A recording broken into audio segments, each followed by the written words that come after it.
Amado Padre Celestial, te damos gracias porque nos has adoptado como tus hijos. Amén. Pero también porque has hecho de nosotros un pueblo peculiar. Queremos, Señor, como pueblo especial que nos has hecho, unirnos a los ángeles ahora para tributarte honra y gloria en este servicio de adoración. Señor, suplicamos que santifiques nuestra vida, purifiques nuestros labios, como también nuestras mentes, de tal manera que todo lo que brote de nosotros sea puro y santo para ti. Amén. No podemos adorarte, Señor, con hipocresía en nuestro corazón. No podemos adorarte con pensamientos ubicados en otra cosa. Por eso suplicamos que tu Espíritu Santo venga y tome control de todo nuestro ser. Pedimos, Señor, que al final, cuando quedemos pesados por la balanza, podamos nosotros salir cabales en la pesa al haberte adorado en espíritu y en verdad. Que tu presencia esté en este medio, pero sobre todo en nuestro corazón. Lo pedimos en el nombre de Jesús. Amén. Amén. Hermanos y hermanas, bienvenidos sean todos a la casa del Señor.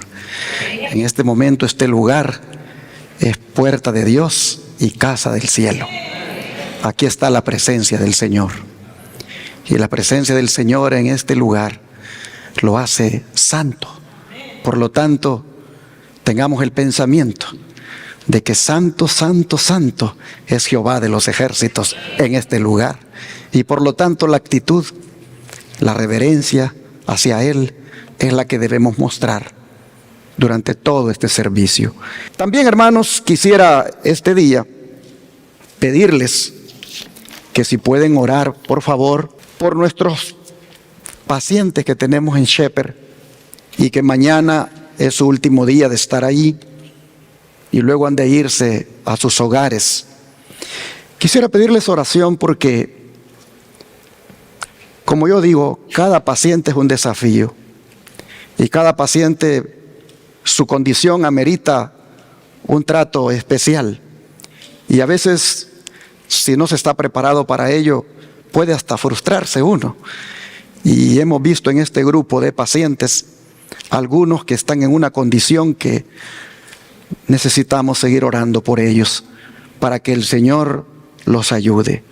Sobre todo, hermanos, cuando se trata de esto, de la mente. Es bien difícil cuando alguien en su mente no logra la victoria. Y en su mente está siempre en esa constante derrota. Y por más que usted le hable de Jesús, por más que usted le muestre con la Escritura la importancia de la fe y la esperanza que hay en el Señor, qué difícil es cuando esta persona en su mente se bloquea y no se ayuda a sí misma. Entonces me gustaría que sigamos orando porque en este grupo que se va a ir hay una paciente que necesita mucha ayuda. Que el Señor le ayude con su mente. Que el Señor siga trabajando con ella, porque se hizo de todo y se ha hecho de todo, pero necesita de verdad superar en su mente la negatividad hacia los tratamientos naturales, hacia lo que Dios está haciendo por ella. Hay veces que me pregunto, ¿por qué vienen estas personas si saben que de esta manera es que se trata aquí? Si saben que en esto consiste el tratamiento. ¿Por qué llegar si estando allí crees que eso no te va a ayudar? ¿O crees que eso te va a enfermar? ¿O crees que eso? Uno se pregunta, ¿qué pasó? Si antes de llegar se les envió con anticipación de qué se trata el programa de salud, en qué consiste, y aceptan y dicen sí. Pero eso solo me lleva a aquel versículo que nos aprendimos de memoria un día de estos, del avaro que te invita a comer y que te dice come y bebe, pero su corazón no está contigo. Es decir, el pensamiento no está con lo que dice, Dice una cosa, pero piensa otra. Dice una cosa, pero hace otra. Así somos los seres humanos a veces. Y a veces nos toca bregar con ese tipo de enfermos que dice, sí, yo quiero ir a tratarme. Que dice, sí, yo estoy aquí porque quiero tratarme. Pero luego el pensamiento es, sí, pero eso me va a hacer daño. Sí, pero esa comida me hace daño. Sí, pero esa comida...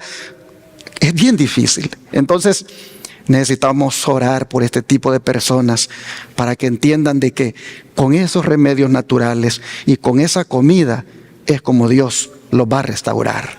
Así que les pido oración por esos pacientes que se van, pero especialmente por 2 doctores que hemos tenido allí y que cuando uno habla con ellos uno dice, ¿por qué vinieron aquí?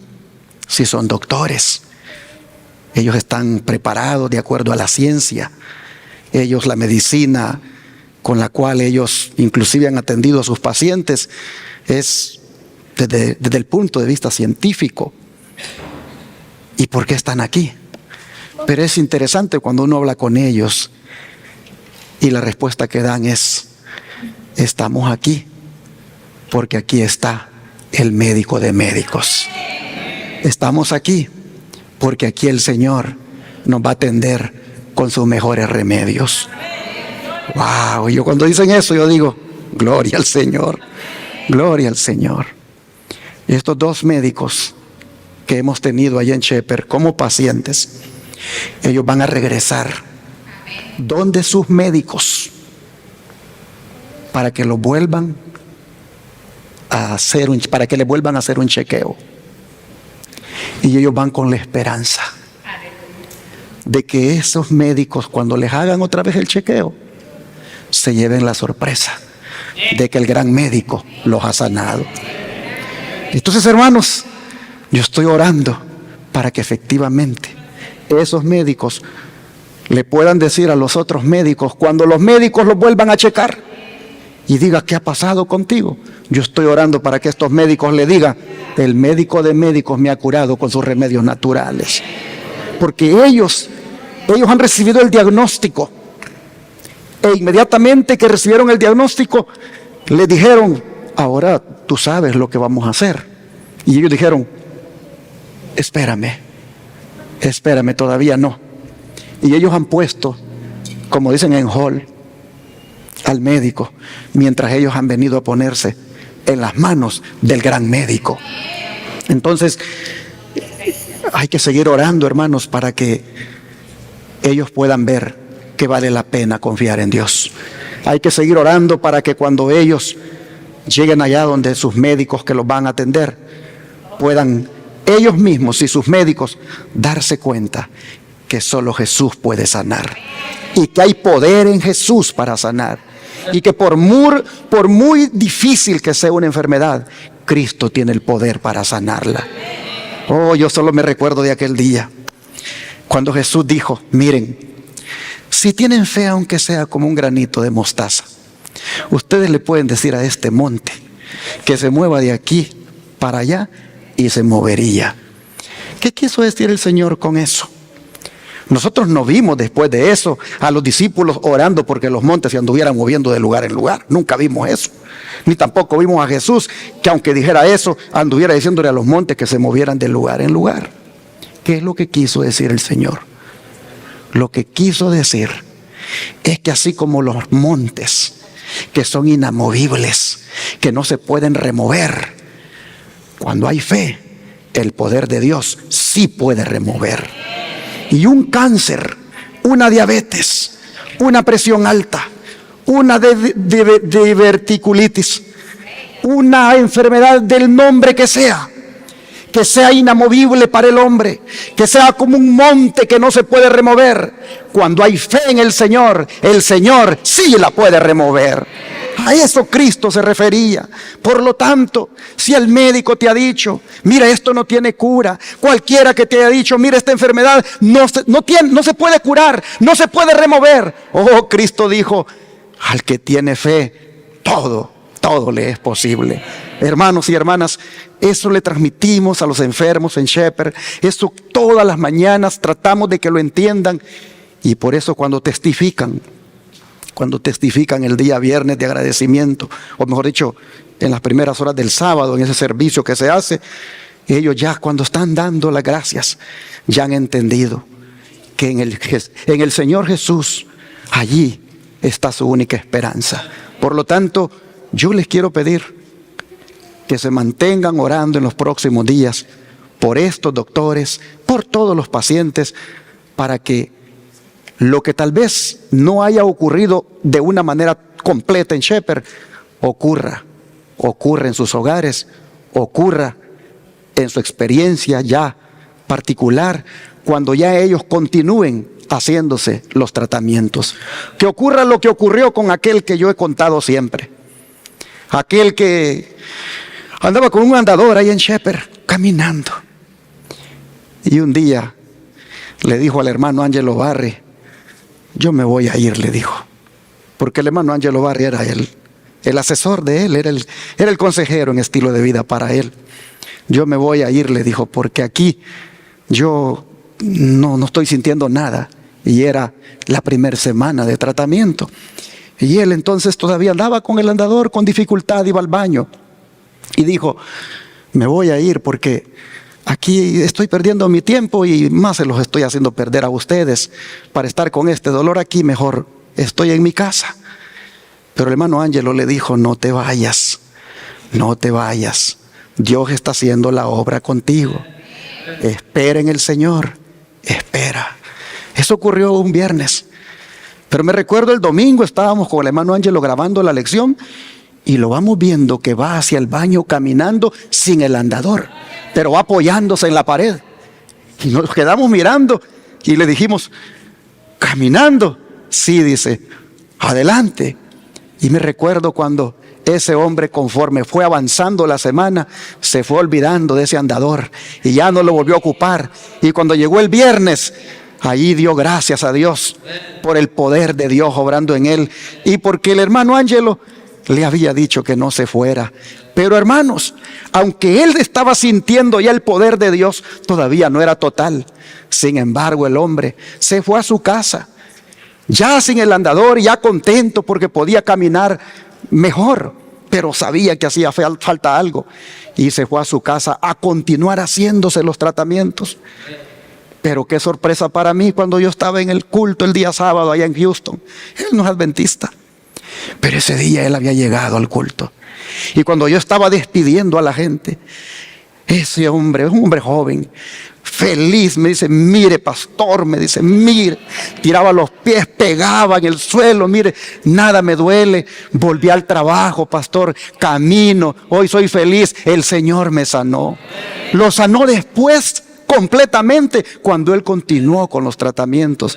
Por eso yo les digo, oremos por estos enfermos para que continúen haciéndose los tratamientos y puedan ver la gloria de Dios. ¿Cuántos vamos a orar por ellos, hermanos? Se los encargo, por favor, para que podamos seguir viendo testimonios maravillosos de lo que hace el Señor, como el que hizo con la enfermera Penny de la iglesia de Memphis. Ustedes escucharon ayer cómo que dio testimonio. Este hermano dijo que en su iglesia apartaron una sociedad de jóvenes solo para dedicarle el tiempo a ella, a que contara las maravillas que había visto en Shepherd. Hermanos, dedicar una sociedad de jóvenes, un programa de tarde, para que un paciente que fue a nuestro centro de estilo de vida venga y cuente las maravillas, eso es algo que solo le damos la honra y la gloria al Señor. Allí fue cuando esta enfermera, Penny, toda la iglesia mirando los cambios en ella, mirando el poder de Dios que había obrado en ella, ahí fue donde este otro paciente dijo, yo tengo que ir allí. Hermanos, testimonios como esos nos deben dar mucho gozo y alegría, porque somos un ministerio sencillo, humilde, pero Dios lo está usando como instrumento en sus manos.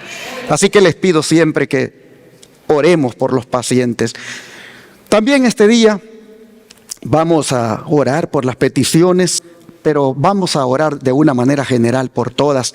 ¿Cuántos levantando la mano le dicen al Señor que tienen una petición en su corazón? Vamos a arrodillarnos para orar.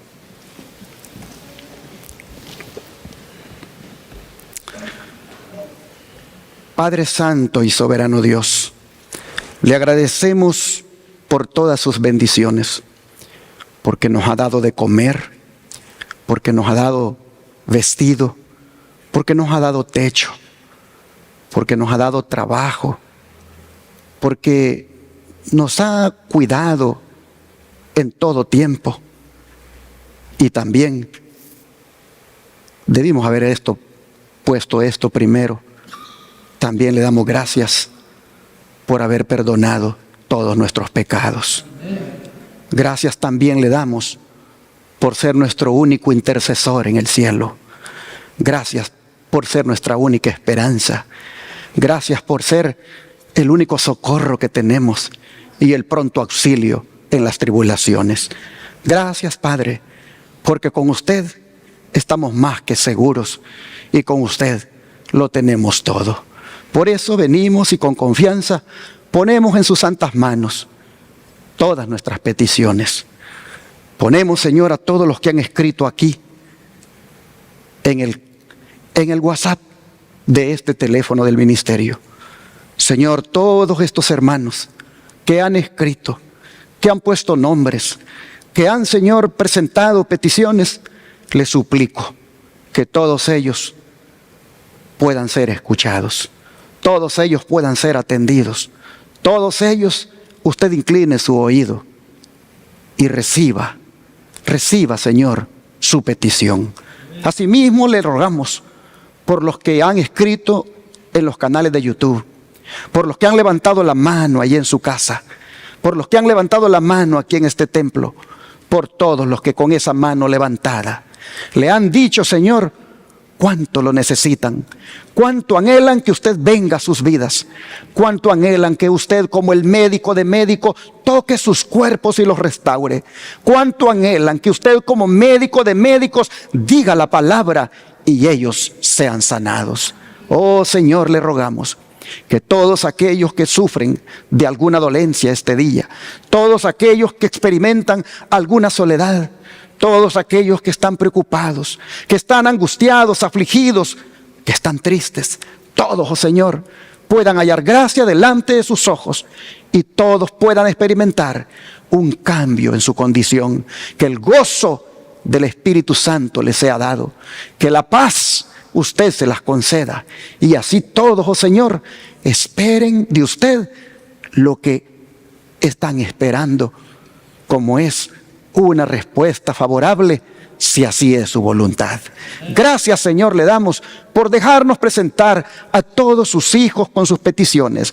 Gracias le damos porque usted está más que dispuesto a ayudarnos y porque usted nos ha enseñado que todo lo que le pidiéremos creyendo en su Hijo amado, creyendo lo recibiremos.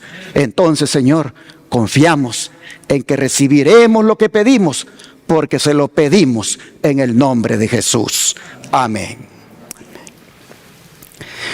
Este día vamos a mirar cómo los vientos de la formación de la imagen de la bestia está sonando fuertemente aquí en los Estados Unidos.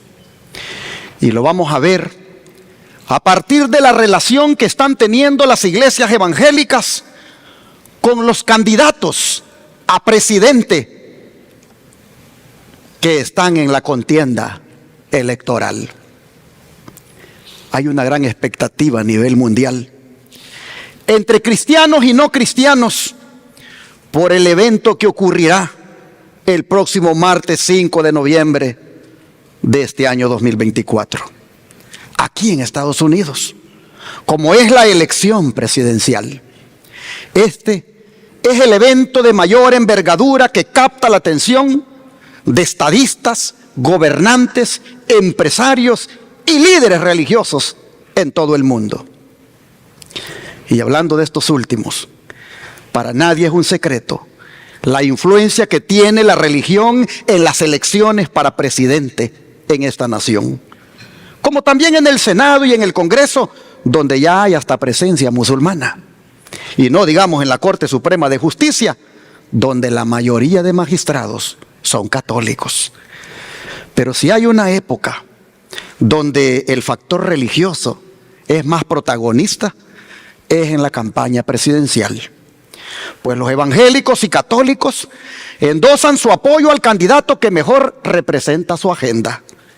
Es por eso que los contendientes en esta ocasión, como lo son Donald Trump por el Partido Republicano y Kamala Harris por el Partido Demócrata, ellos se esfuerzan por mostrar sus valores religiosos y alineamiento con alguno de los grupos de mayoría religiosa, como son los evangélicos y católicos. ¿Y por qué digo que se esfuerzan por mostrar sus valores religiosos? Por estas declaraciones que les pongo a continuación. Kamala Harris, en una convención de la Iglesia Bautista, en su mayoría de gente de color, les dijo: aprendí como muchos las muchas enseñanzas de la Biblia sobre la tensión siempre presente entre la oscuridad y la luz. Y aprendí en esos momentos lo importante que es reconocer el poder de la fe. La fe nos enseña que siempre hay un futuro mejor por delante y que debemos seguir avanzando para hacer realidad ese futuro. Y para avanzar, en pocas palabras, también aprendí, y todos lo sabemos, que la fe requiere acción. Así, ella buscaba hacer valer sus valores religiosos ante la Convención Bautista de los estados donde en su mayoría la comprenden personas de color. Pero su contrincante Donald Trump no se queda atrás al decir lo siguiente: soy cristiano protestante, soy presbiteriano, he tenido una buena relación con el cristianismo, creo que la religión es algo maravilloso, creo que la mía es una maravillosa religión. Oh, hermanos y hermanas, y así ambos candidatos se han esforzado en lo pasado y en el presente por obtener el apoyo de los religiosos. Pero es Trump el que más palabras de compromiso expresa a las iglesias evangélicas. Todavía resuenan las palabras que les dijo cuando andaba en busca de su voto hace algunos años. En esa ocasión les dijo: el cristianismo tendrá poder.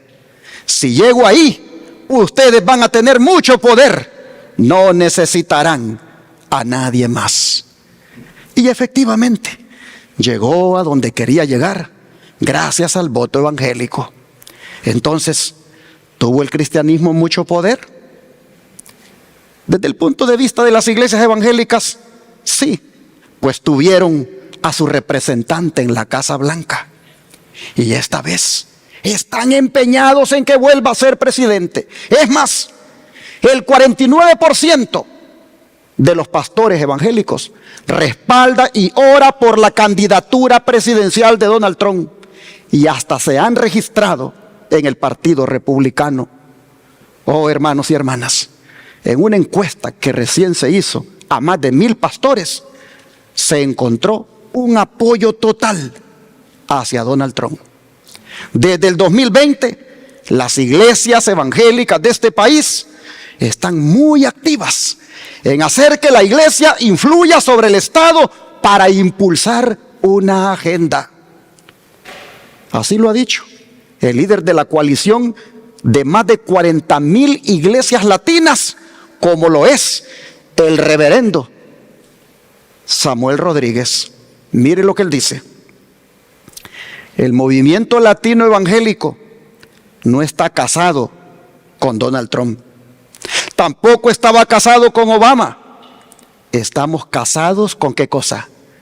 Con una agenda que va mucho más allá de la personalidad. Así que el partido cuyo candidato les apoye su agenda, a ese le dan el voto. La pregunta es: ¿cuál es su agenda? ¿Es solo la agenda moral? ¿O también influye el ir eliminando el muro de separación entre la iglesia y el Estado para valerse de él e imponer su agenda? por lo que dice la mensajera del Señor, Elena White, nosotros sabemos que a eso van a llegar. Y como Donald Trump sabe que muchos evangélicos lo quieren, vean lo que les dijo hace unos días atrás. Cristianos, salid a votar solo esta vez. No tendréis que hacerlo más. 4 años más, sabéis que estará arreglado. Estará bien. No tendréis que votar más, mis hermosos cristianos. Os quiero, cristianos. Soy cristiano. Os quiero. Salid. Tenéis que salir y votar. En 4 años no tendréis que volver a votar. Lo arreglaremos tan bien que no tendréis que votar. Y estas palabras tienen a los políticos ahí en un gran dilema. ¿Qué quiere decir? Pero hermanos y hermanas, así es la política. Así se vende el candidato republicano a los cristianos como el único que los puede salvar de los problemas que tiene esta nación. El don de profecía, hablando de este amor político por los cristianos y de los cristianos por los políticos, vea lo que dice.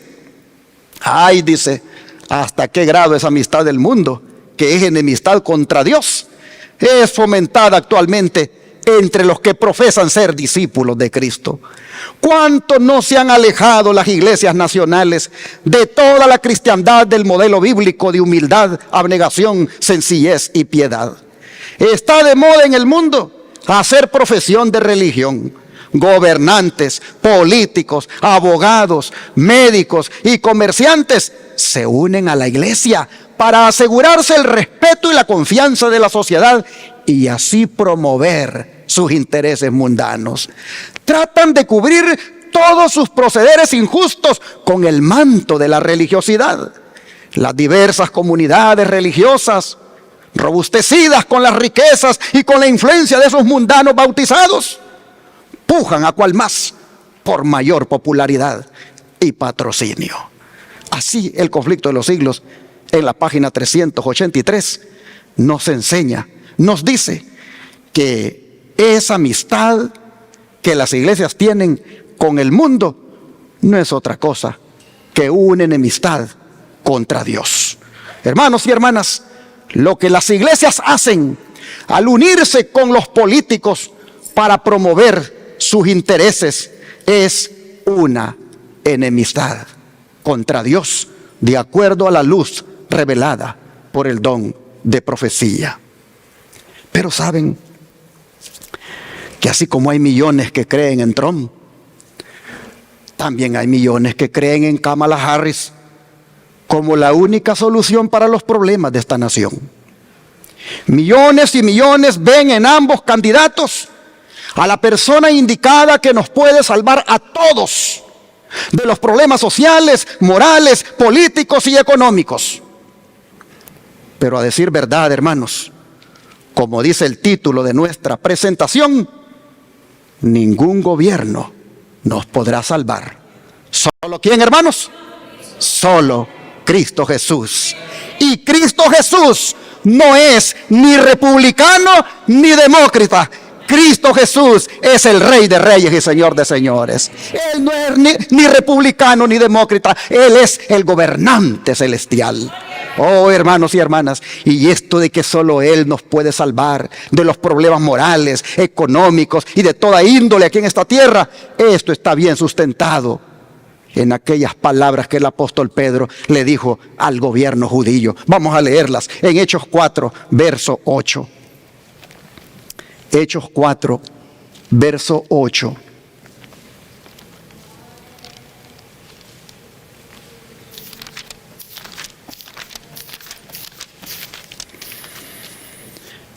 Dice así la palabra del Señor.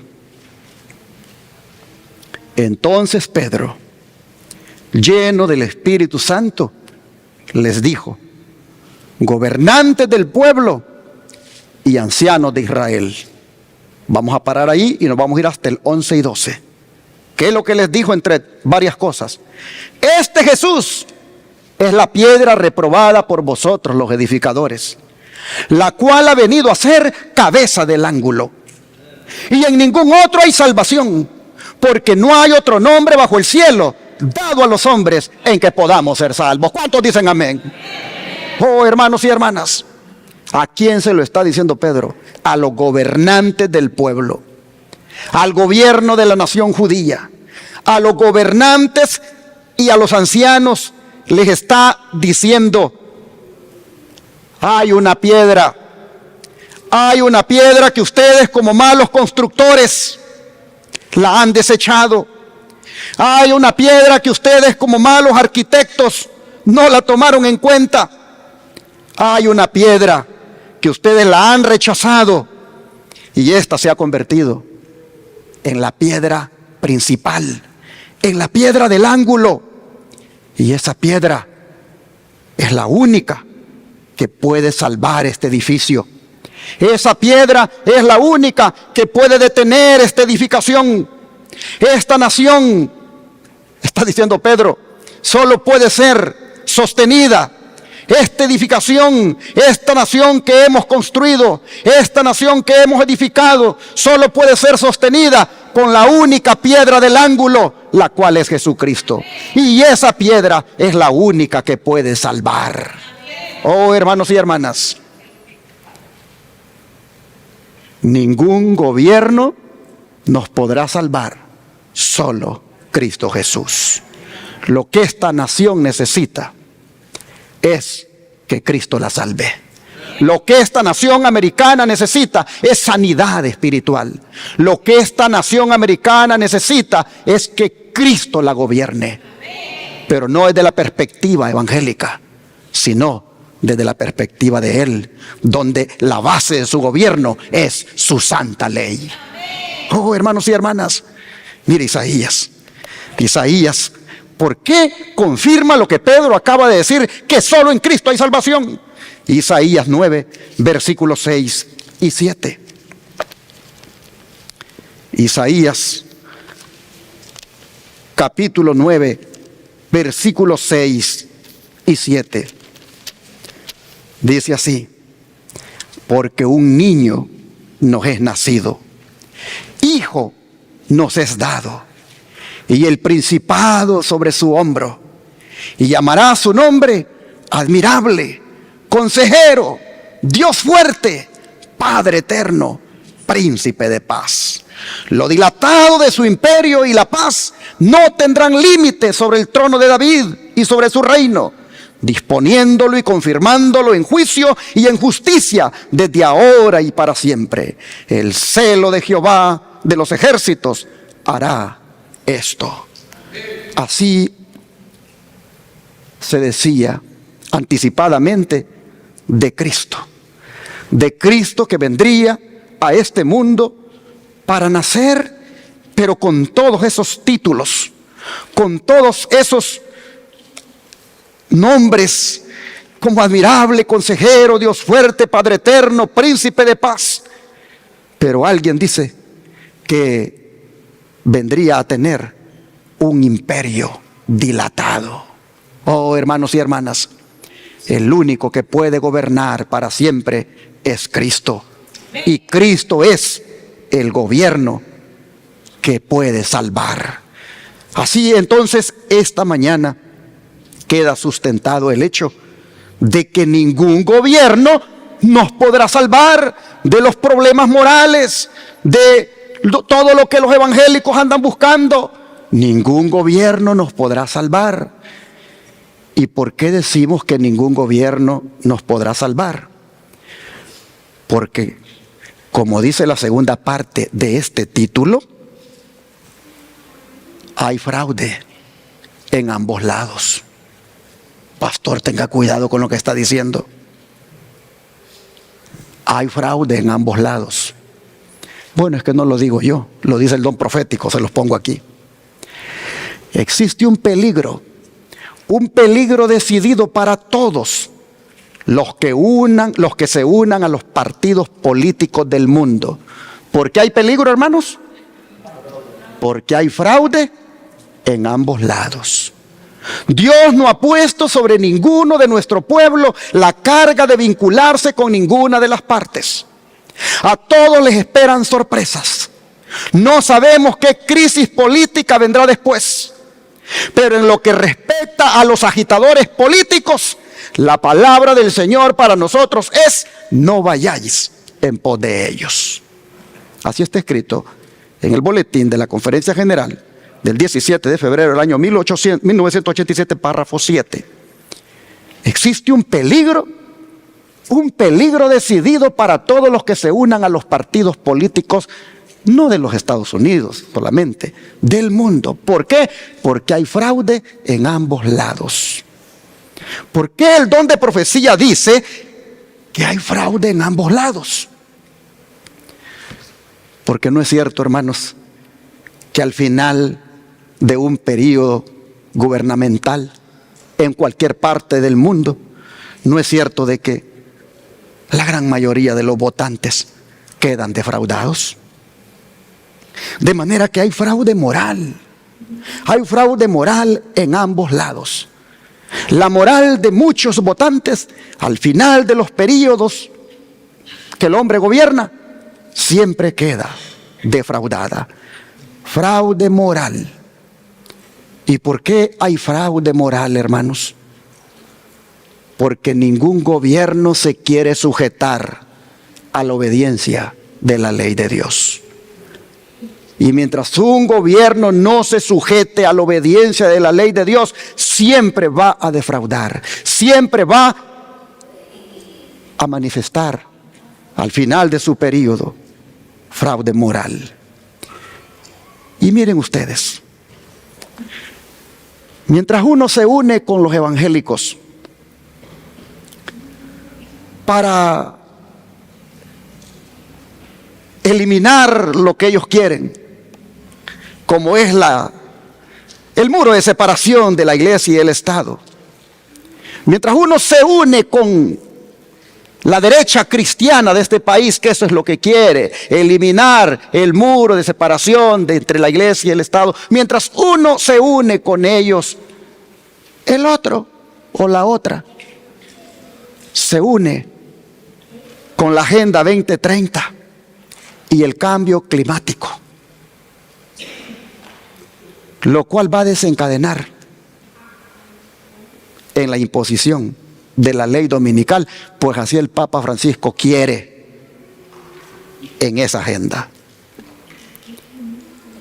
Llama la atención que mientras la derecha religiosa de este país aboga porque el muro de separación entre la iglesia y el Estado se elimine, y eso va a desencadenar en la imposición de la ley dominical después, llama la atención que por otro lado hay sectores que promueven y empujan porque la Agenda 2030 se acelere en su cumplimiento y el cambio climático de la misma manera se eche a andar en todas sus directrices.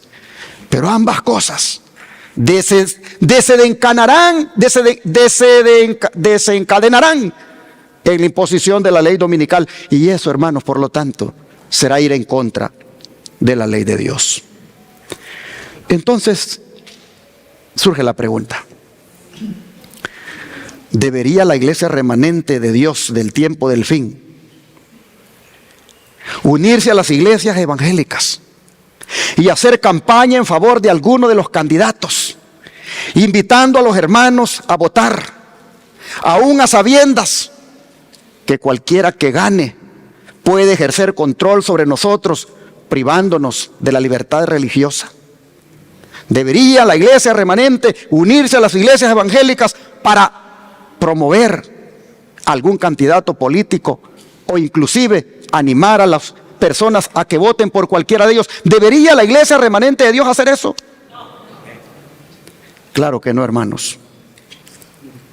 Y tenemos que tener una base bíblica por la cual no hacerlo. Y la base bíblica está en 2 de Corintios 6, versículo 14 al 16. 2 de Corintios 6, versículos 14 al 16.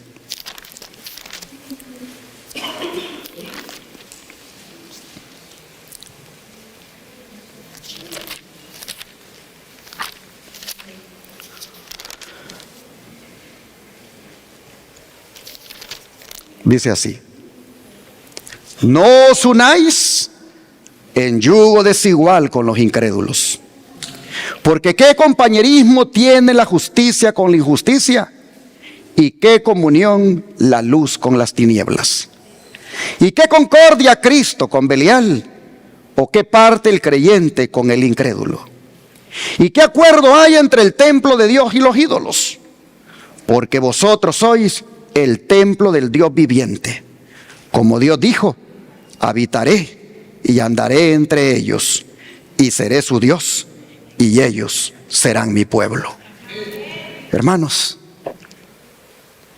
¿cuál es la razón que tenemos para que como iglesia remanente no nos unamos a las iglesias evangélicas para aliarnos con la política y hacer que el reino de Dios prevalezca en esta nación? ¿Cuál es la razón que tenemos? La del don de profecía ya la vimos. Es porque eso es una enemistad contra Dios, porque involucra amistarse con el mundo. Pero ahora el apóstol Pablo dice que eso es andar en yugo desigual con los incrédulos.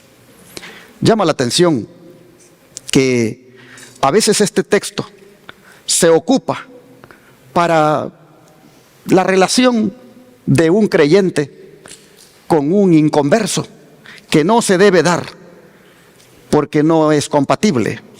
Pero aquí el apóstol Pablo está diciendo que esto va más allá.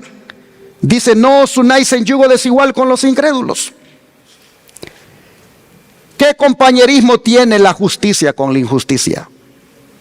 Belial, ¿qué tiene que ver con Cristo? Oh, hermano, Belial es un nombre para Satanás.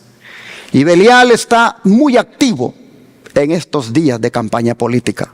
Belial está muy activo moviendo al cristianismo para que se una con la política. Hermanos y hermanas, no podemos unirnos en yugo desigual con los incrédulos, porque eso no es compatible con la profesión cristiana.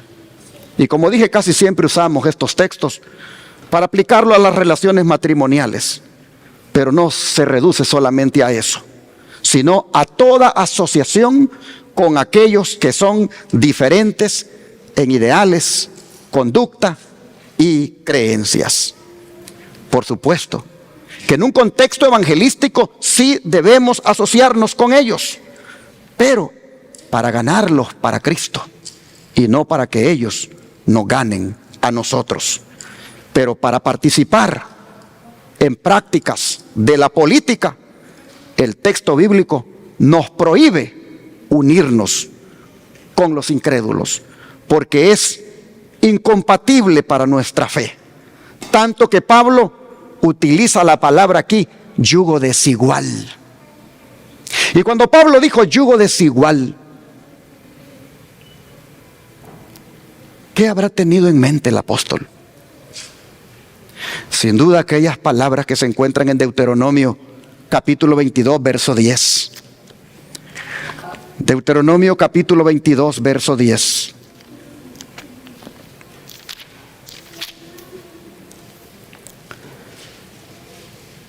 Y la ley decía así: no ararás con buey y con asno juntamente. Oiga esto: no ararás con buey y con asno juntamente. ¿Por qué esta prohibición, hermanos? ¿Por qué? Miren ustedes esa foto. ¿Es compatible un burro con un buey para trabajar en la tierra, para la agricultura? Oh, hermanos y hermanas. Y no solo no son compatibles, a ver, se me fue la imagen ahí. Y no solo no son compatibles, sino que también, hermanos, el burro o el asno es un animal inmundo, mientras que el buey es un animal limpio. Y no pueden ambos trazar un surco derecho juntos, tanto por el tamaño como por el peso y el ánimo, que es distinto del uno y del otro. Pablo sin duda echó mano de esta figura para decirnos que es improcedente que hagamos alianzas o acuerdos con los que no son de nuestra fe. Él ha dicho: no hay compañerismo entre la justicia y la injusticia. Hermanos y hermanas, no se puede unir lo sagrado con lo profano. Es el mensaje que nos da la ley de Deuteronomio, al no hacer que se ponga a arar un burro, un asno con un buey. Así como un animal es puro y el otro es inmundo, así también, hermanos, lo sagrado y lo profano no se deben mezclar. Y Pablo está diciendo que cuando se trata de la asociación con los incrédulos, eso es unir lo profano con lo sagrado. Y eso no es posible, porque la justicia y la injusticia, hermanos, no tienen compañerismo. El Señor no está en la injusticia, ni mucho menos en la desobediencia. En otra parte, el apóstol Pablo ha dicho que los injustos no heredarán el reino de los cielos. También dice que el Señor reserva a los injustos para ser castigados en el día del juicio, y que el hombre natural, también ha dicho, no practica la justicia. En cambio, el creyente ha sido hecho justicia de Dios en Cristo Jesús.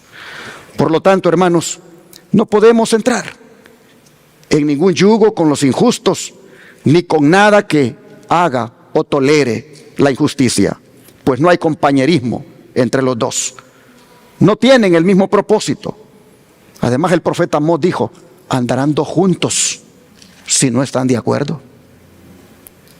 Así, hermanos y hermanas, Pablo traza una línea de demarcación entre la justicia y la injusticia, entre la luz con las tinieblas, entre Cristo y Satanás, entre el creyente y el incrédulo, y entre el templo de Dios y los ídolos.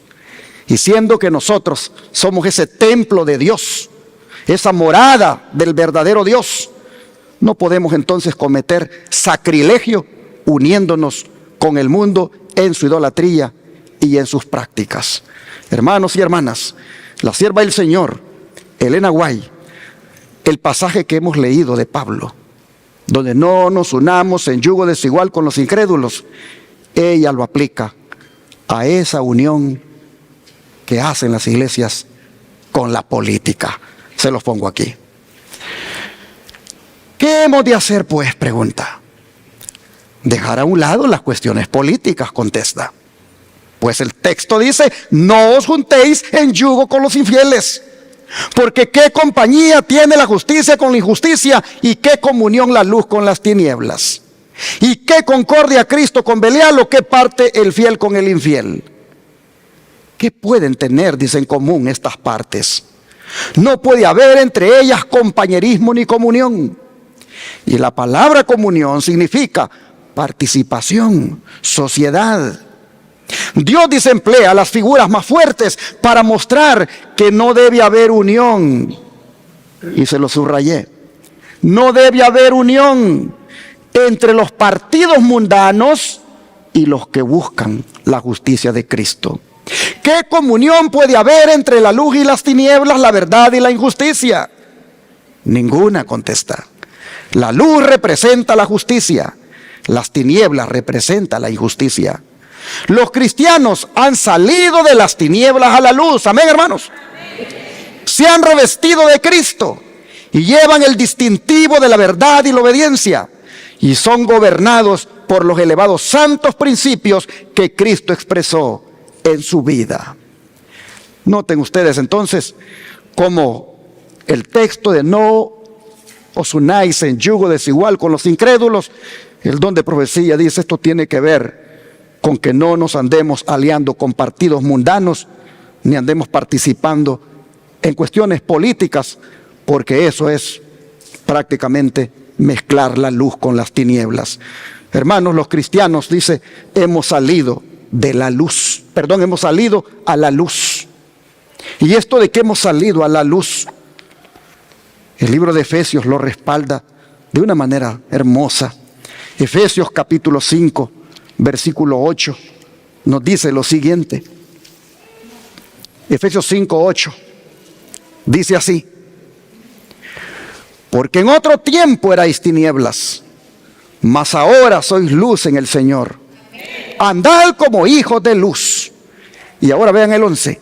Y no participéis en las obras infructuosas de las tinieblas, sino más bien, ¿qué cosa, hermanos? Reprendedlas. Así dice el verso 11, reprendedlas. Oh, hermanos, no solo debemos reprenderlas, sino también alejarnos de ellas, porque ahora somos luz en el Señor, porque ahora hemos salido de donde estábamos, de las tinieblas, y estamos en la luz. No podemos venir y andar todavía en aquellas prácticas que andábamos antes, y a veces dando opiniones o inclusive abogando porque tal o cual partido sea el que gane, porque finalmente nosotros, hermanos, nosotros no somos de este mundo.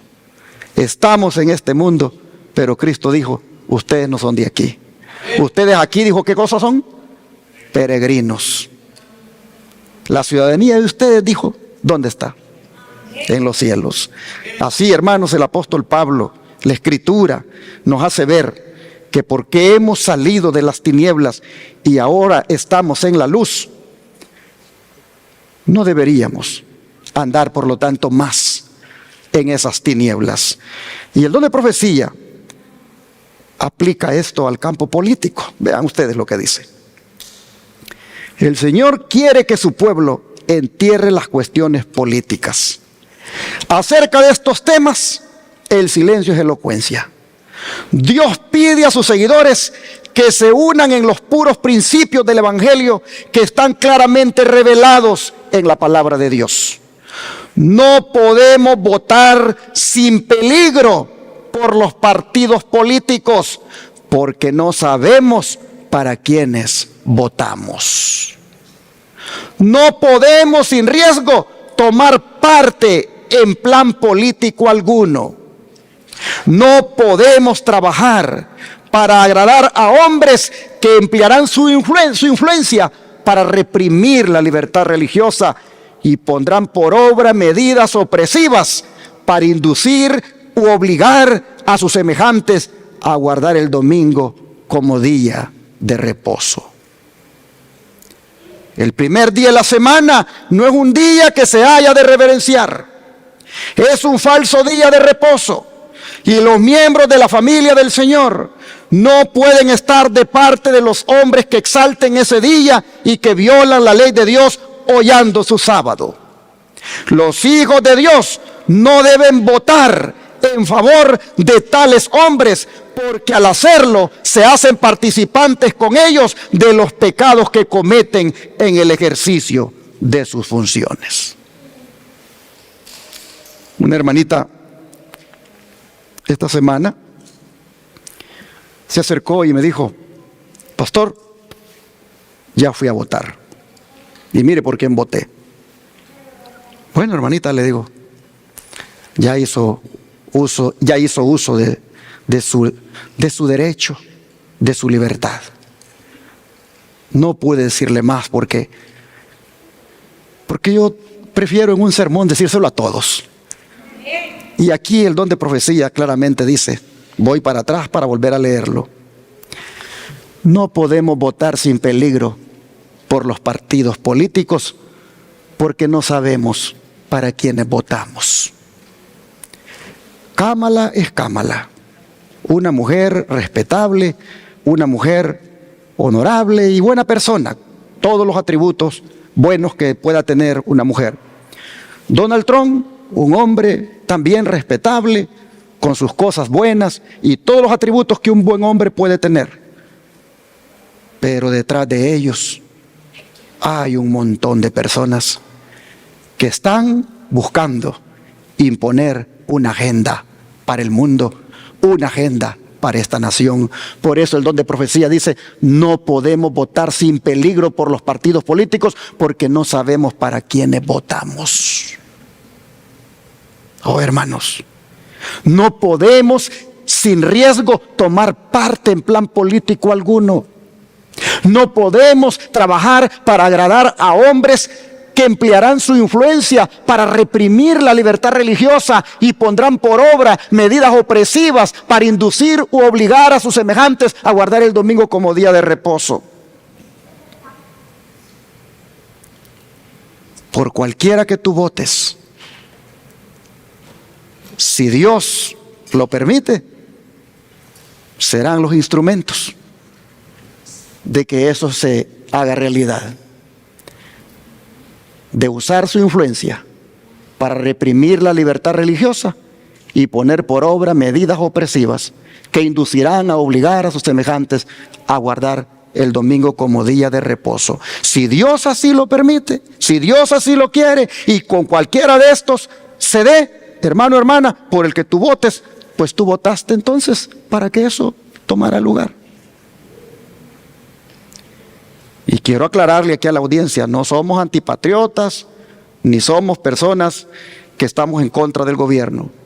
Lo que estamos aquí es presentando lo que se nos ha aconsejado por parte del don de profecía. Que somos un pueblo peculiar, un pueblo que salió de las tinieblas a la luz y que por lo tanto no podemos volver a las tinieblas cuando se trata de cuestiones políticas. Mire qué cosa, que el primer día de la semana no es un día que se debe reverenciar, es un falso día de reposo, y los miembros de la familia del Señor no pueden estar de parte de los hombres que exaltan ese día y violan la ley de Dios hollando su sábado. Y todos los que están ahorita, la derecha cristiana, todas las iglesias evangélicas que están presionando por su candidato, llámese de uno o del otro, hermanos y hermanas, ellos tienen una agenda. Y por lo tanto, dice, los hijos de Dios no deben votar en favor de tales hombres, porque al hacerlo se hacen participantes con ellos de los pecados que cometen en el ejercicio de sus funciones. Así lo dice Obreros Evangélicos, página 406. Por eso el mandato del Señor es el siguiente. En 2 Corintios 6, otra vez, versículos 17 y 18. 2 Corintios 6, versículos 17 y 18. Por lo cual, salid de en medio de ellos y apartaos, dice el Señor, y no toquéis lo inmundo, y yo os recibiré. Y seré para vosotros por Padre, y vosotros me seréis hijos e hijas, dice el Señor Todopoderoso. ¿Qué es lo que debemos hacer? Salir de en medio de ellos, salir de todas esas cosas que están de moda en estos días, donde la religión y la política andan de la mano. Salir nosotros de esas cosas, apartarnos de esas cosas, no tocar lo inmundo y quedarnos nosotros solamente a poner nuestra esperanza en el Señor, porque Él es nuestro Padre y Él es, entonces dice, el que nos toma como sus hijos e hijas. Hermanos, esta palabra de salid de en medio de ellos y apartaos, dice el Señor. Oh, hermanos y hermanas, cuando usted mira esa relación de las religiones con la política, usted solamente un término se le tiene que venir a la mente, y es Babilonia. Babilonia. ¿Quiénes componen Babilonia, hermanos? Proféticamente hablando, ¿quiénes componen Babilonia? Todas las iglesias protestantes que junto con el papado promueven el domingo. Y todas las iglesias protestantes unidas con la política componen Babilonia. Y cuando Pablo dice, salgan de en medio de ellos, apartaos. Oh, hermanos y hermanas, Pablo está utilizando términos del Antiguo Testamento que se aplicaron para Babilonia. Vamos a Isaías, hermanos, capítulo 52, versículo 11 y 12. Vea lo que dice. Isaías, capítulo 52, versículo 11 y 12. Dice, apartaos, apartaos, salid de ahí, no toquéis cosa inmunda, salid de en medio de ella, purificaos los que lleváis los utensilios de Jehová, porque no saldréis apresurados, ni iréis huyendo, porque Jehová irá delante de vosotros y os congregará el Dios de Israel. Así el profeta le decía al pueblo judío, para que se animara a salir de Babilonia. Así les hablaba, así les animaba, diciéndoles: apártense, apártense, salgan de allí, no toquen cosa inmunda, salgan de ella y purifíquense. Oh, hermanos, Jeremías lo reitera. Vamos a Jeremías 51, versículo 6. Jeremías 51, versículo 6. Y luego nos saltaremos hasta el 45. El verso 6 dice: huid de en medio de Babilonia y librad cada uno su vida, para que no perezcáis a causa de su maldad, porque el tiempo es de venganza de Jehová, le dará su pago. Ahora el 45, vea lo que dice: salid de en medio de ella, pueblo mío, y salvad cada uno su vida del ardor de la ira de Jehová. Así, hermanos y hermanas, el apóstol Pablo utilizaba toda esta terminología que se aplicaba a la salida de Babilonia. La utilizaba para decirle al pueblo de Dios: salgan ustedes también de esa asociación con los incrédulos y de esa inmundicia. Pablo utilizó la cautividad israelita de la antigua Babilonia y el mensaje de Dios a salir de ella. Pablo la utilizó como ilustración para decirle al pueblo de Dios que se separe del mundo, que también se retire de la Babilonia espiritual de hoy. Esa Babilonia espiritual compuesta por las iglesias protestantes, guardadoras de un falso día de reposo y que aliadas con la política componen la Babilonia. El apóstol Pablo le dice al pueblo de Dios que está allí: salgan de allí. Oh, hermanos, cuando los judíos salieron del cautiverio, se les ordenó que no llevaran nada de Babilonia, que no llevaran nada que tuviera sabor a idolatría. Y al Israel espiritual, Pablo le dice también: no toques lo inmundo, no toques lo inmundo. No salgas de Babilonia llevándote tu arbolito de Navidad. No salgas de Babilonia llevándote tu fiesta de Navidad también. No salgas de Babilonia llevándote todas las cosas idólatras que en Babilonia se celebran. Día de Halloween, día de los enamorados, día de esto, día de lo otro. No salgas de Babilonia llevándote cosas de allí.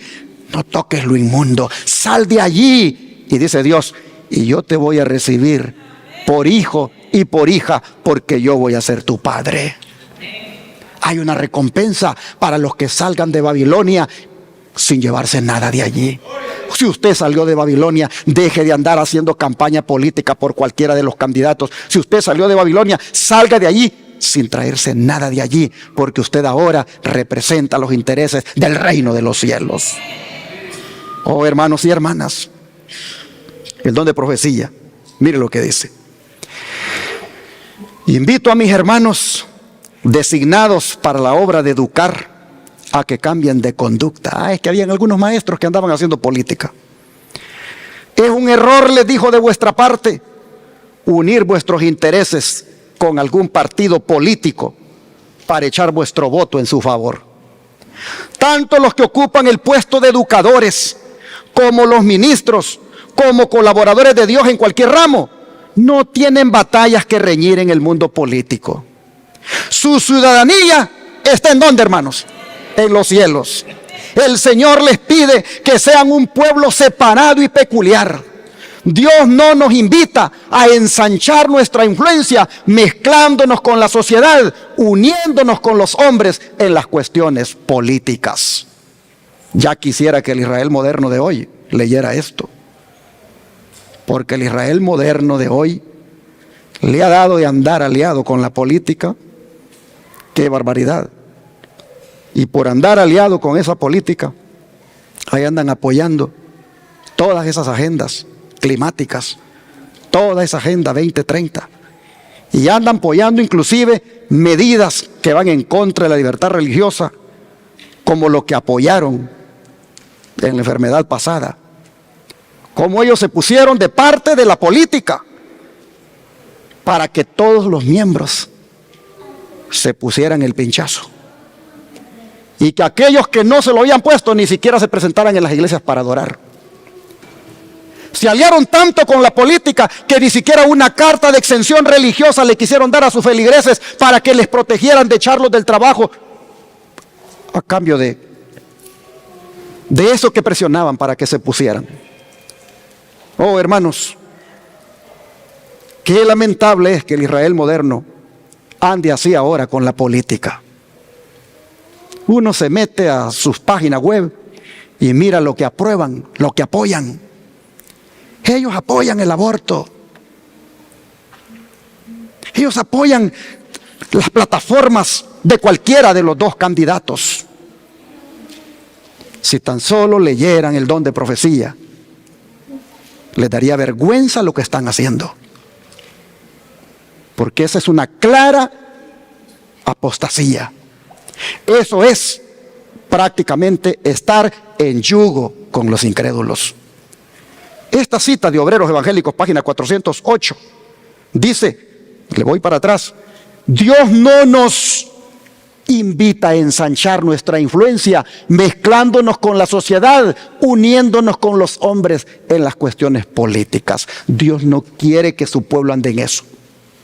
Que mira, que cierra las iglesias por todo el tiempo que quieras y el gobierno te va a dar un chequezote al final. No nos debe de importar ese chequezote.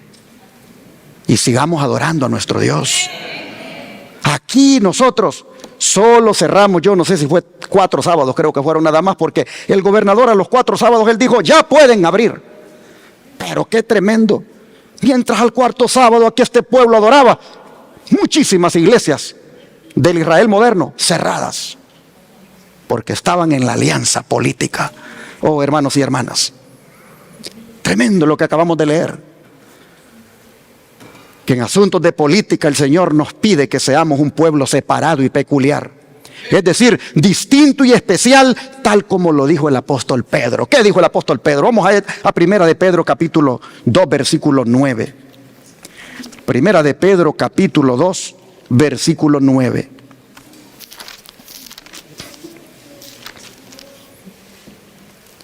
A vosotros sois linaje escogido, real sacerdocio, nación santa, pueblo adquirido por Dios, para que anunciéis las virtudes de aquel que os llamó de las tinieblas a su luz admirable. ¿Qué somos nosotros, hermanos? Linaje escogido, pueblo adquirido por Dios, real sacerdocio, nación santa. En otras palabras, somos el pueblo peculiar de Dios.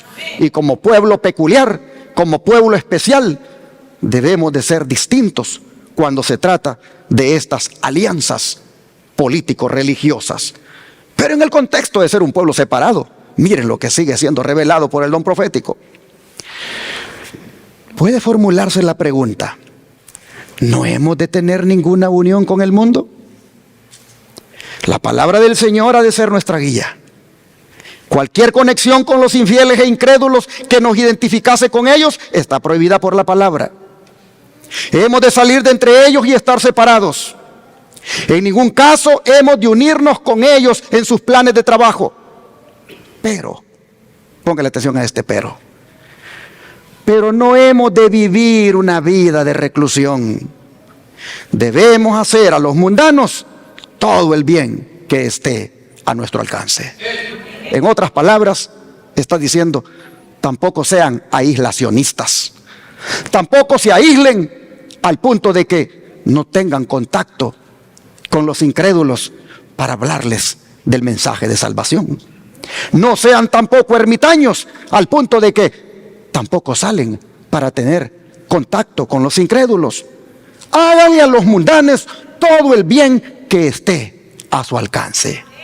Y es allí donde damos gloria a Dios, porque a través de estos canales de televisión y a través de esta radio y a través del Centro de Estilo de Vida, le estamos haciendo el bien con todo lo que está a nuestro alcance a miles y miles de personas. Damos gloria a Dios por esto. Y en cuanto a hacer el bien, vean lo que dice Proverbios. Proverbios 3, versículo 27. Proverbios 3, versículo 27.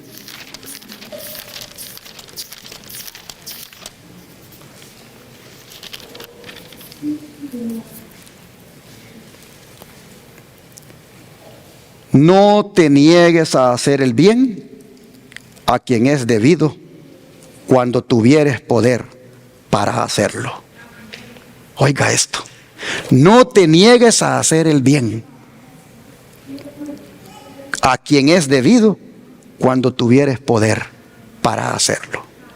Nosotros somos el pueblo peculiar de Dios. Somos el linaje escogido. Somos el real sacerdocio. Pero Dios nos ha escogido para hacerle el bien a todo el mundo. Y todo aquel que requiera de un acto de bondad, Dios nos tiene aquí a nosotros para que se lo hagamos.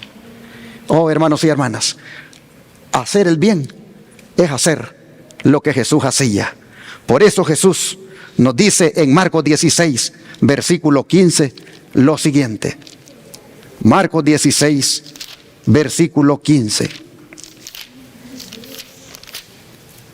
Dice el Señor, y les dijo, id por todo el mundo y predicad el evangelio a toda criatura.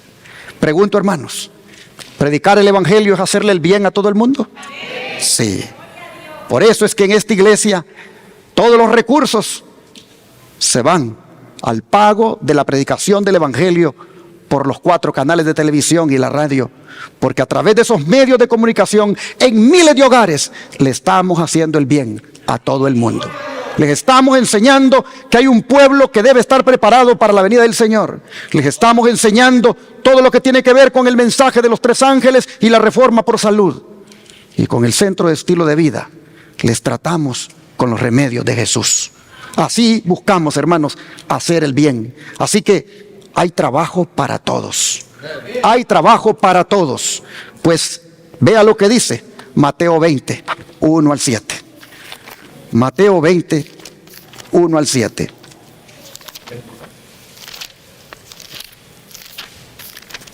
Dice así el Señor: porque el reino de los cielos es semejante a un hombre padre de familia que salió por la mañana a contratar obreros para su viña. Y habiendo convenido con los obreros en un denario al día, los envió a su viña. Saliendo cerca de la hora tercera del día, vio a otros que estaban en la plaza desocupados, y les dijo: id también vosotros a mi viña, y yo daré lo que sea justo.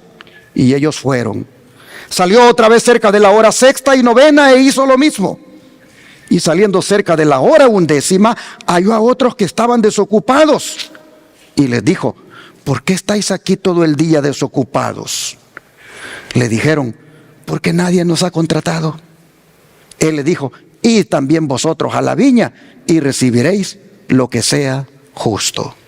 ¿Cuál es el mensaje para nosotros aquí, hermanos? ¿Cuál es el mensaje? Que no hay que estar sin hacer nada en la iglesia, que no hay que estar desocupados, que hay que ponernos a trabajar, que hay que ver qué podemos hacer con el ministerio de la obra médica misionera, con el ministerio del buen samaritano, con el ministerio de la obra misionera, con el ministerio del Centro de Estilo de Vida. Hay que buscar ocuparnos. Pregúntate, hermano, hermana, ¿qué estás haciendo tú en la viña? ¿Estás desocupado? Si estás desocupado, Jesús te dice: ¿por qué estáis aquí todo el día desocupado? ¿Por qué llevas tantos años en esta iglesia desocupado? ¿Por qué no te has puesto a trabajar en algo? ¿Por qué no te has puesto a hacer la obra mía en mi viña? Y no le vayas a decir tú al Señor, pues porque nadie me ha contratado. Porque a ti te contrató el Señor desde el día que te bautizaste. Desde el día que te bautizaste el Señor te contrató.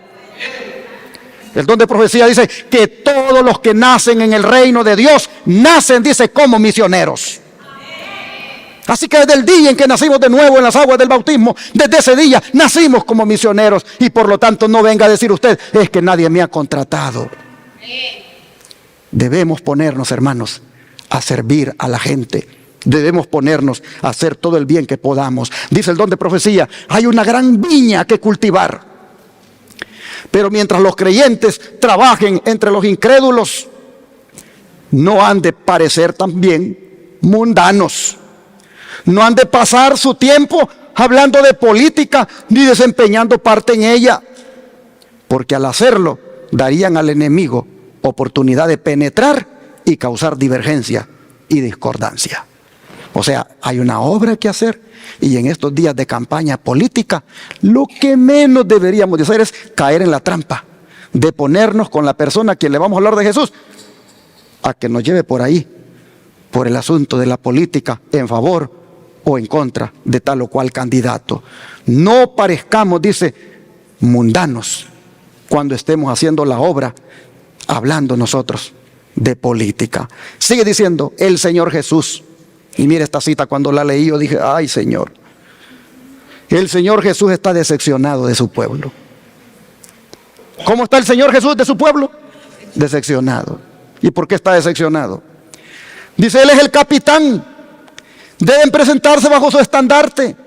No tienen sabiduría o fuerza para gastar en tomar partido por los partidos políticos. Oh, es que en los días de Elena White, los hermanos adventistas, ahí andaban diciendo, yo me voy con los republicanos, yo me voy con los demócratas, y dividida la iglesia. Dijo la sierva del Señor, el Señor está decepcionado. Él es el capitán y ustedes tienen que presentarse bajo su estandarte y no andar ahí que gastando tiempo en tomar partido por los partidos políticos, le dijo a los adventistas. Los hombres, le dijo, están siendo movidos por una inmensa actividad desde abajo, y los hijos e hijas de Dios no deben dar su influencia a esta contienda política. Pero ¿qué espíritu se apodera de nuestro pueblo? Dice, cuando los que creen que estamos ahora bajo el mensaje del tercer ángel, el último mensaje de misericordia al mundo, hermanos en la misma fe, aparecen, dice, con las insignias de partidos políticos opuestos. Yo no sé qué andaban los hermanos, pero a lo mejor andaban allí el burrito o el elefante. El que era demócrata, ¿qué animalito podía andar? A ver, ¿cuál podía andar? ¿Cuál? ¿Cuál es el animalito que es la mascota de los demócratas? Qué bueno que ustedes no saben nada. Qué bueno que ustedes no saben nada. Pero hay un burrito y hay un elefante. Yo no me acuerdo honestamente, pero uno es de uno y otro es de otro. Y los hermanos a lo mejor andaban con algunas cositas ahí. No sé si algunos pines del burrito o algunos pines del elefante, yo no sé. Pero Elena White dice, ¿cómo es posible que vengan con insignias aquí de partidos políticos? Ustedes que creen en el mensaje del tercer ángel, ustedes que saben que son el pueblo especial de Dios, ¿cómo pueden, dice, andar con eso? Así, hermanos, aparece en el boletín de la Conferencia General del 17 de febrero de 1897, párrafo 5. Y sigue diciendo, los hijos de Dios han de separarse de la política, de cualquier alianza con los incrédulos. No deben unir sus intereses con los del mundo.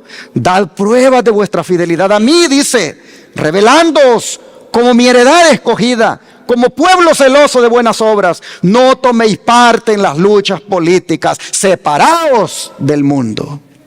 Este obrero evangélico sí que traía citas fuertes en relación a la política. Yo creo que este sermón no lo van a oír los adventistas en otro lado más que solo aquí en la Iglesia de Advenimiento, porque aquí les estamos diciendo la verdad en cuanto a estas cosas. Y ojalá que más de algún hermano que ande con sus fanatismos políticos, más bien se ponga, como dicen, en cintura que se afirme, porque el Señor no aprueba esas cosas. Y sigue diciendo, la vida cristiana no ha de ser una vida azarosa de emociones. La verdadera influencia cristiana ejercida para ejecución de la obra que Dios señaló es un agente precioso y no debe unirse con la política ni tomar confederación con los incrédulos. Dios ha de ser el centro de atracción. Cada mente que sea regida por el Espíritu Santo estará satisfecha con Él. Y sigue con obreros evangélicos. Obreros evangélicos 411, obreros evangélicos 410 y la otra del boletín de la Conferencia General. Hermanos y hermanas, habiendo sido amonestados hasta aquí por la palabra de Dios a no tener ningún tipo de relación con la política, porque ningún gobierno nos podrá salvar, ¿qué debemos ver entonces? En la alianza de los pastores, en la alianza de las iglesias evangélicas con la política, ¿qué debemos ver nosotros? Ni más ni menos, hermanos, que una clara desobediencia a las palabras de Cristo, aquellas que se encuentran en Mateo capítulo 22, versículos 20 y 21. Mateo capítulo 22, versículos 20 y 21. Dijo Jesús lo siguiente. Vamos a leer desde el 19. Mostradme la moneda del tributo. Y ellos le presentaron un denario. Entonces les dijo, ¿de quién es esta imagen y la inscripción? Le dijeron, de César. Y les dijo, denle a César lo que es de César y a Dios lo que es de Dios. Y con eso, mire, separó la política con las cosas de Dios. El que ha hecho separación entre la iglesia y el Estado es el líder de la iglesia cristiana. El que ha hecho separación entre la iglesia y el Estado es el fundador del cristianismo, es decir, Cristo Jesús. Él dijo, al César lo que es de César y a Dios lo que es de Dios. Muro de separación. Pero cuando las iglesias andan ahí, queriendo unirse con la política, queriendo unirse con César, simplemente están desobedeciendo el mandato del Señor. La orden del Señor es que las cosas tienen que estar separadas. La iglesia por un lado y el Estado por la otra. Porque ¿qué sucede? ¿Qué sucede cuando la iglesia y el Estado se unen, hermanos? ¿Qué sucede? Persecución. ¿Qué hizo la iglesia de los días de Jesús cuando se unió con el Estado? ¿Qué hizo la iglesia? Mató a Cristo. Vamos a leerlo. Vamos a Juan capítulo 18, versículo 30 al 31. Juan 18, versículo 30 al 31. Dice así.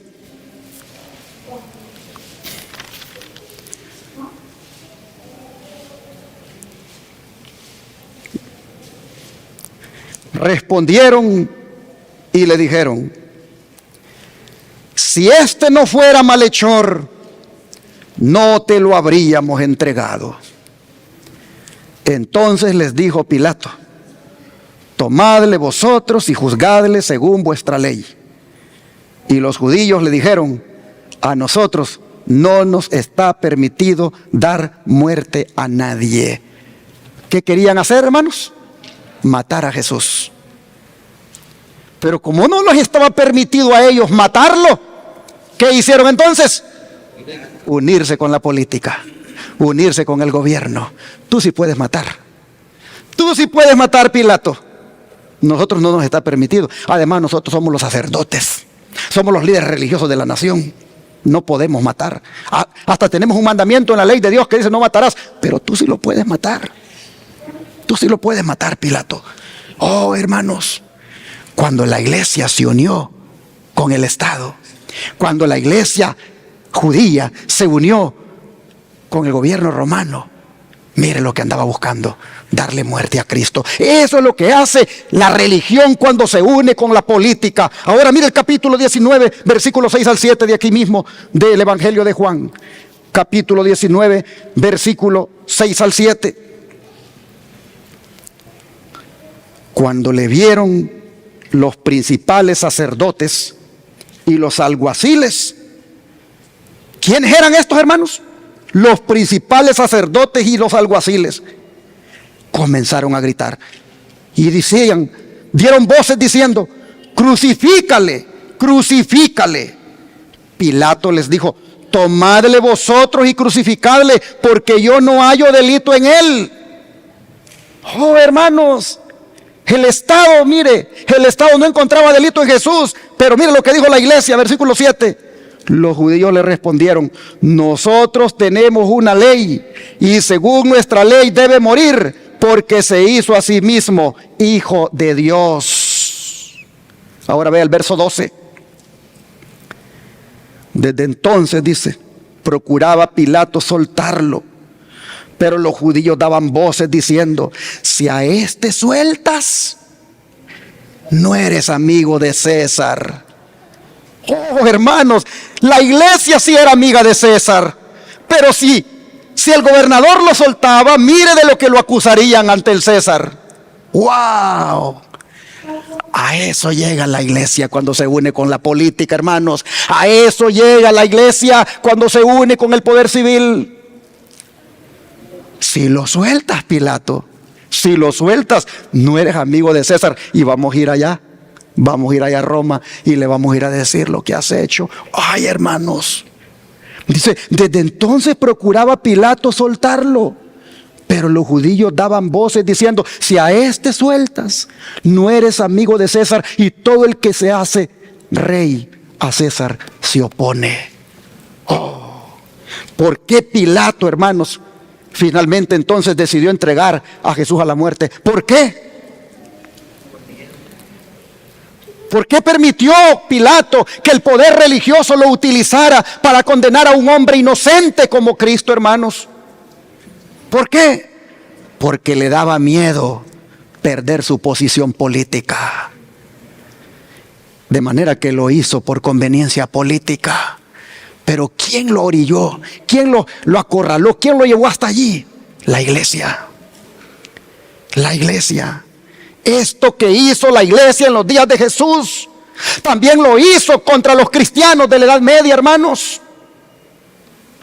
Al punto que miles de mártires, muchos mártires, fueron llevados a la hoguera.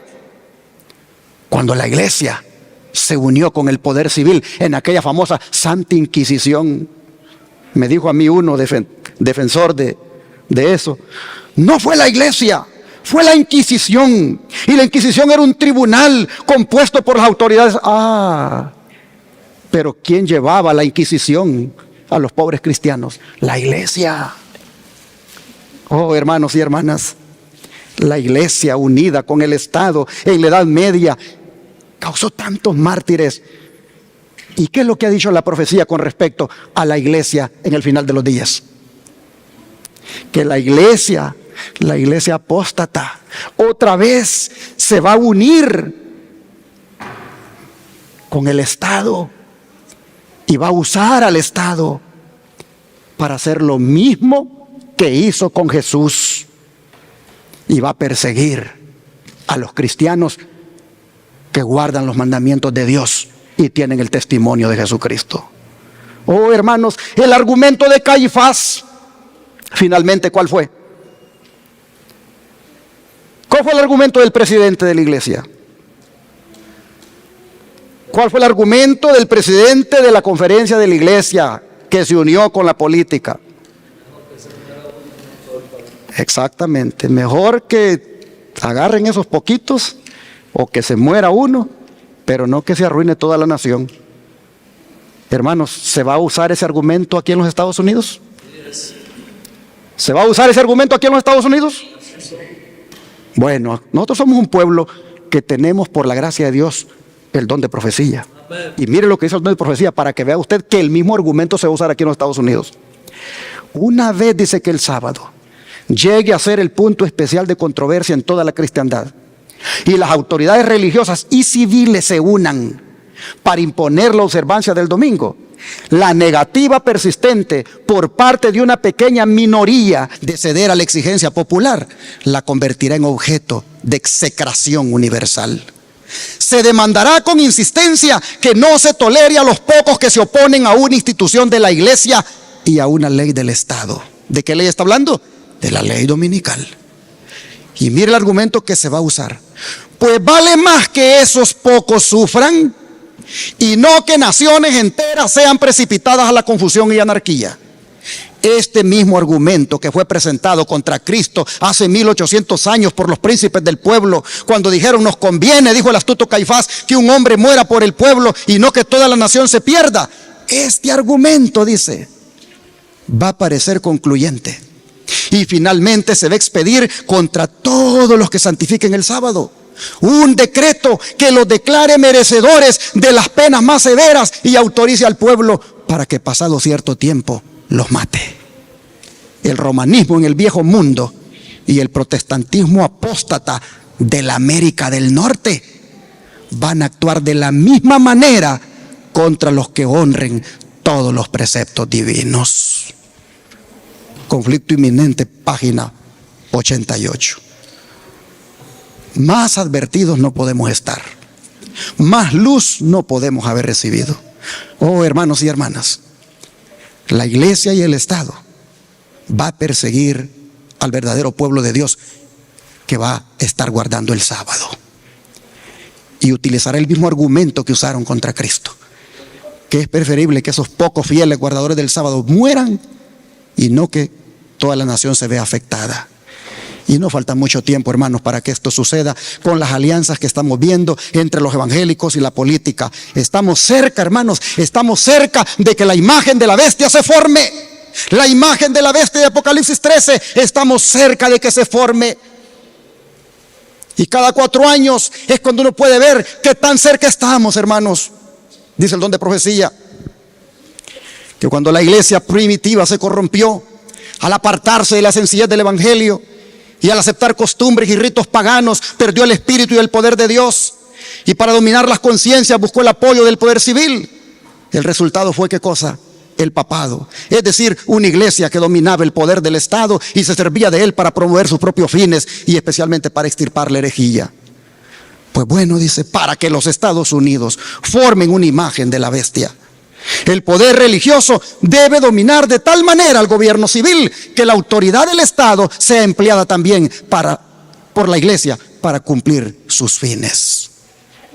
Así que a eso vamos, a eso va, hermanos y hermanas, este país, esta nación, a eso va este movimiento de iglesias unidas con la política. Leí en Conflicto de los Siglos, página 438, pero mire lo que sigue diciendo: los dignatarios de la iglesia y el Estado se van a unir para sobornar, persuadir u obligar a todas las clases a honrar el domingo. La falta de autoridad divina va a ser suplida por decretos opresivos. La corrupción política y el respeto por la verdad, e incluso en los Estados Unidos libres, voy a leer otra vez, la corrupción política está destruyendo el amor por la justicia y el respeto por la verdad, e incluso en los Estados Unidos libres, los gobernantes y legisladores, para asegurarse el favor del público, ¿quiénes van a ceder? Gobernantes, legisladores van a ceder, dice, a la demanda popular de una ley que imponga la observancia del domingo. Finalmente, los gobernantes que se han unido hoy con las iglesias van a ceder a la presión de las iglesias de poner el domingo como día de reposo por ley. Dice entonces, la libertad de conciencia, que ha costado un sacrificio tan grande, ya no será respetada.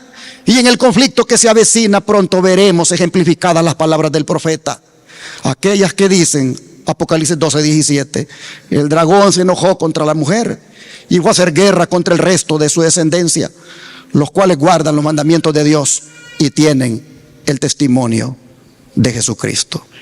Así está escrito en ese libro que se llama en español Oscuridad antes del amanecer. Hermanos y hermanas, estas imágenes de líderes políticos con evangélicos uniéndose, lo único que va a traerle a esta nación es la ruina. Es la ruina, porque lo que ha hecho fuerte a esta nación es, ¿qué cosa, hermanos? La separación de la iglesia con el Estado. Eso es lo que ha hecho fuerte a esta nación. Es decir, el republicanismo y el protestantismo separados. Eso es lo que ha hecho fuerte esta nación. Pero al andar en estos amoríos, lo que le va a traer a esta nación es la ruina. Se lo pongo acá. Cuando las iglesias protestantes se unan con el poder secular para sostener una falsa religión a la cual se opusieron sus antepasados, soportando la más terrible persecución, entonces el día de descanso papal será hecho obligatorio por la autoridad combinada de la iglesia y el Estado, y habrá una apostasía nacional que determinará tan solo la ruina nacional. Hermanos y hermanas, esta declaración es de relevancia en estos tiempos. Es de relevancia. Si esta nación se va a mantener, solo ha de ser si se mantiene separada la iglesia de la política, si se mantiene separado el cristianismo del Estado. Pero en esta unión lo que va a traer es la ruina nacional. Hermanos, yo solo quiero terminar esta mañana diciéndoles que con Harris o con Trump esta profecía puede cumplirse. Puede cumplirse si Dios lo permite. De manera que le digo a todos los que ven la televisión, no crean que un hombre o una mujer nos puede salvar, porque hemos visto hoy por el don de profecía que ningún gobierno nos podrá salvar. Hermanos, dicen que es un deber ciudadano votar por Kamala o por Trump, pero no se nos olvide que nuestra ciudadanía está en los cielos. De manera que solo quiero terminar leyendo para ustedes el Salmo 146, para que vean ustedes. Se lo vuelvo a mostrar con la mano. Si ningún gobierno nos podrá salvar, vean ustedes quién es el único que salva. Salmo 146, versículo 3. Dice, Salmo 146, verso 3: no confiéis en los príncipes, ni en hijo de hombre, porque no hay en él salvación.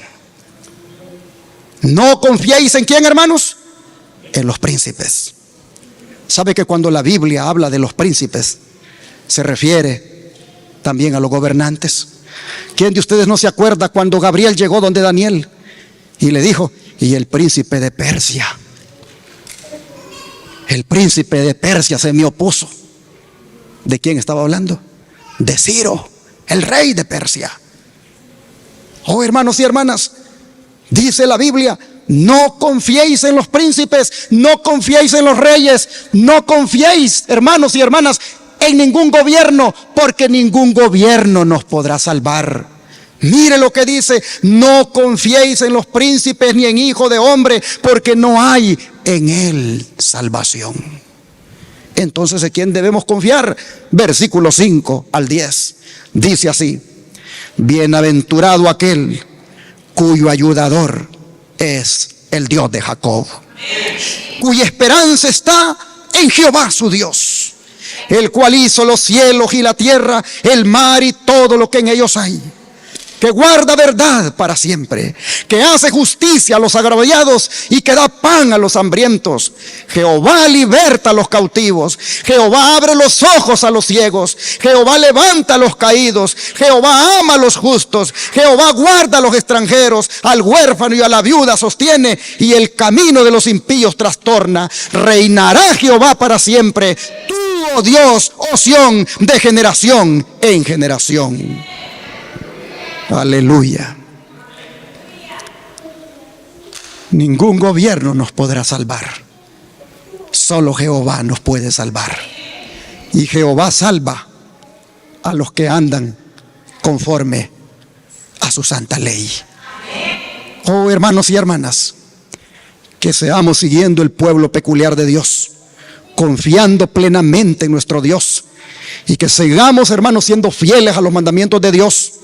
Y aun cuando la moda es unirse con el Estado, aun cuando la moda es unirse con la política, y aun cuando el Israel moderno incluso lo ande haciendo, nosotros elijamos ser ese pueblo peculiar de Dios, que es fiel hasta la muerte.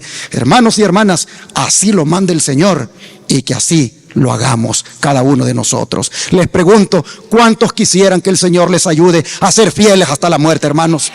Que Dios les bendiga y nos mantengamos leales a Jehová, así se desplomen los cielos. Vamos a cantar el himno 322, con gozo canto al Señor, desde que salvo soy.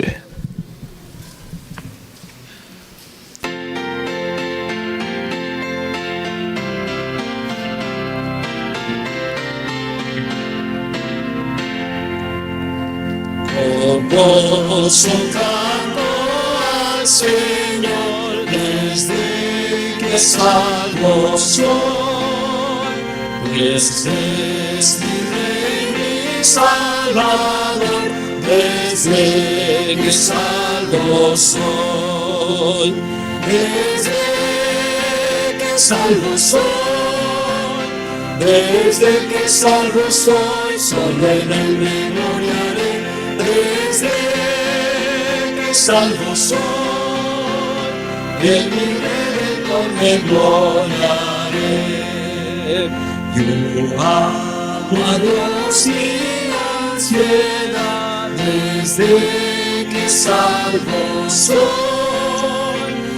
está en cumplir su voluntad, desde que salvo soy.